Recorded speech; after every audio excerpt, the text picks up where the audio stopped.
Məsələn, belə bir gənc təsəvvür eləyək ki, deyir ki, mən savadlı bir xanımla evlənmək istəyirəm.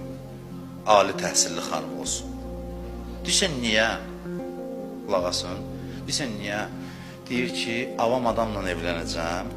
Nə desəm deyəcək baş üstə. Avam adamdır da. 2 dəqiqə əl alacam onu. Gözəl sözlərlə. Nə desəm deyəcək baş üstə. Amma belə həyat rahat həyatdır. Mənim üçün sönüydü bu həyat. Mən istəyirəm savadlı adam ki, rahat mənlə razılaşmır, o ilə anlaşa bilim ki, inkişaf edeyim. Çoxumuz kimi axtarırıq. Həyat yoldaşım başını belə yerləsin. Baş üstə, baş üstə, baş üstə. Çünki egoist adamım. Amma adam istəyirsə ki, böyüsün, deyir ki, mən yox.